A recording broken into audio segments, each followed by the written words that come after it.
سبحان اللہ، اس سے اللہ تبارک و تعالیٰ ایک سب سے بڑا فائدہ تو یہ ہے، وہ قرآن شریف میں آتا ہے نا، حل جزاء الاحسان الا الاحسان۔ آج ماں باپ کے ساتھ خیر کرو گے، کل کو انشاءاللہ تمہاری اولادیں بھی تمہارے ساتھ خیر کریں گی، اور ہم نے دیکھا ہے کہ خیر کرنے والوں کے ساتھ بڑی خیر کی گئی ہے۔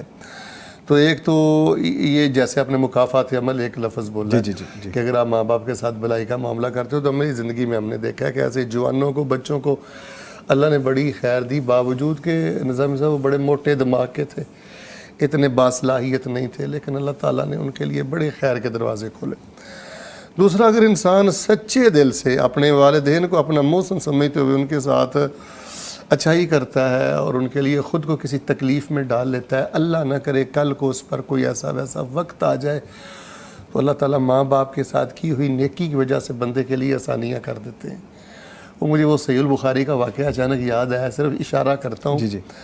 وہ ایک بندہ تھا، کسی یونیورسٹی کالج کا فارغ نہیں تھا، بکریاں چرواتا تھا، لیکن سب سے پہلے آ کے دودھ اپنے والدین کو پلاتا تھا۔ ایک دن بکریاں چرواتے ہوئے دور ہی نکل گیا، واپس آیا تو والدین اس کے سوئے ہوئے تھے، بچے بلک رہے تھے۔ تو اس کی محبت نے یہ پسند نہ کیا کہ میں پہلے بچوں کو پلاؤں، وہ ایسے دودھ کا پیالہ لے کے ساری رات ماں باپ کے سرانے کھڑا رہا۔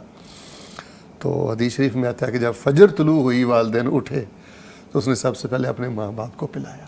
اللہ، تو یہاں رک کر ایک بات میں ان بچوں کے لیے کرنا چاہتا ہوں کہ اگر ماں 5 منٹ لیٹ ہو جائے، دوائی میں لیٹ ہو جائے، باہر نکلنے میں لیٹ ہو جائے، تو ہمارے بچے کیسی دھمکیاں دیتے ہیں والدین کو، تو وہ اپنی زندگی ہی طریق کرتے ہیں۔ خیر مختصر، جب والدین نے دیکھا ہوگا کہ بیٹا ساری رات سے کھڑا ہے، نظامی صاحب بتائیں ان کے دل سے کیسی دعائیں نکلی ہوں گی؟ کیا ایسے بچے دنیا میں ضائع ہو جاتے ہیں؟ ایسی اولادیں دنیا میں رلتی ہیں؟ کبھی نہیں ایسا ہوتا۔ تو باہر صورت دنیاوی فائدہ آپ نے مجھے پوچھا ہے، یہی یہ جو تھا نا بکریاں چارنے والا، یہ غار میں پھنس گیا تھا، غار میں پھنس گیا تھا۔ تو اس نے کوئی چلا ولا نہیں کیا تھا، اس نے یہ کہا یا اللہ، ماں باپ تھے، ان کا کوئی زور نہیں تھا، واپس آیا، ساری رات کھڑا رہا، اور یہ عمل تجھے راضی کرنے کے لیے کیا، تیرے لیے کیا۔